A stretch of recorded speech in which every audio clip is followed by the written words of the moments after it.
नमस्कार, क्या हाल चाल है? सब ठीक हैं? बहुत बढ़िया अपनों और अपने इनको ख्याल रखो और जब टाइम मिले तो वीडियो जरूर देखो। बसपा सुप्रीमो मायावती ने उपराष्ट्रपति चुनाव में एनडीए उम्मीदवार के समर्थन को ऐलान कर एक तीर से कई निशाने साधने की कोशिश करी है। यह फैसले के जरिया को पश्चिम यूपी में जाट, दलित और मुस्लिम वोट बैंक को साध के समाजवादी पार्टी और रालोद के नई चुनौती खड़ी करने की कोशिश कर रही हैं।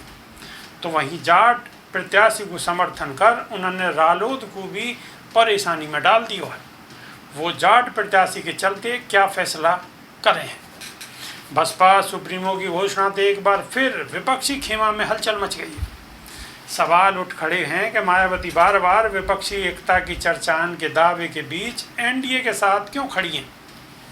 एनडीए उम्मीदवार को दो बड़े चुनाव में समर्थन देने की वजह जातीय समीकरण से जोड़कर देखी जा रही है। द्रौपदी मुर्मू आदिवासी समुदाय से हैं तो जगदीप धनखड़ जाट समुदाय से हैं। मायावती हमेशा दलित कमजोर को खुदकू नेता बताती रही हैं। ऐसे में धनखड़ को समर्थन कर उन्होंने पश्चिम यूपी में जाट समुदाय को साधने को सीधो संदेश दिया है। आने वाले समय में वो चाहते हैं कि बसपा को जाटन के मजबूत गढ़ में जाटा मुस्लिम और जाट गठजोड़ के सहारे आगे आने वाले समय में है सके कि उनकी नैया पार है जा। लेकिन पिछले कच्छ चुनाव में यह में सेंधमारी हुई है। दरअसल मायावती या खोए हुए जनाधार को वापस पाने की चेष्टा में है। मायावती यूपी में सपा को विरोध करती रही हैं। वो वर्ष 2019 के लोकसभा चुनाव में सपा के गठबंधन को अपनी भूल माने हैं। वर्ष 2022 के विधानसभा चुनाव में भाजपा के सत्ता में दोबारा वापस आने की वजह भी सपा को ही माने हैं। वो कहती रही हैं कि मुस्लिम मतदाता अगर सपा के बहकावे में ना आते तो शायद तस्वीर भी कुछ और होती। सियासी जानकारों को मानना है कि या के जरिए मायावती आगामी लोकसभा चुनाव में सपा रालोद के पश्चिम यूपी में गठबंधन को भी झटका देना चाहें। मायावती ने दोनों चुनाव में एनडीए के प्रत्याशी को समर्थन कर सियासी निर्णय लेने को परिचय दिया है। मायावती हमेशा सपा, कांग्रेस और आम आदमी पार्टी के निशाने पर यह बात को लेकर रही हैं कि वो भाजपा की बी टीम है। यह फैसले के चलते वो एक बार फिर निशाने पे हैं, लेकिन उन्होंने केवल अपने काडर को ट्वीट के जरिए समर्थन करने को कारण स्पष्ट करो है, बल्कि या तो व्यापक जनहित और बसपा के मूवमेंट से जोड़कर अपने तर्क गढ़े हैं।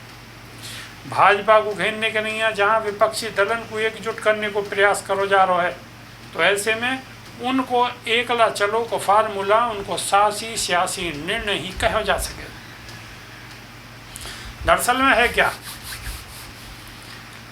विपक्षी तो कहेंगे कि हम जो कहवे बीजेपी की बी टीम है।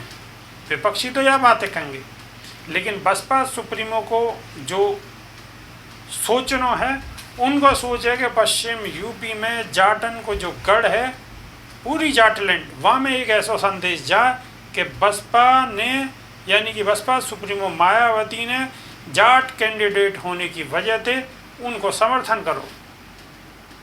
और जब जाटन को मैसेज जागो तो उनके दिमाग में और दिल में हृदय परिवर्तन होगा तो कछु वो मान के चल लेंगे कोई ना कोई थोड़ा बहुत जरूर फर्क पड़ेगा यह बात थी।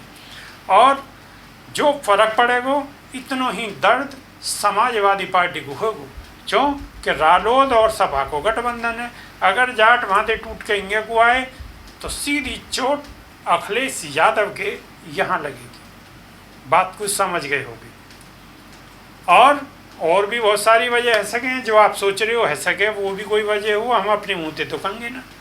बाकी वो जाने खबर बताने को हमारा जो उद्देश्य हो वो हमने अपना पूरा कर दिया। वीडियो अगर अच्छी लग रही है तो लाइक, शेयर, सब्सक्राइब ठोकते रहो, दूर दूर तक पहुंचा दो। और नई वीडियो में फिर दोबारा बहुत जल्दी मुलाकात होगी। जब तक कि नहीं देसी देख बिगर ब्रेक बगैर लागल बिल्कुल देसी अंदाज। बहुत बहुत धन्यवाद। नमस्कार।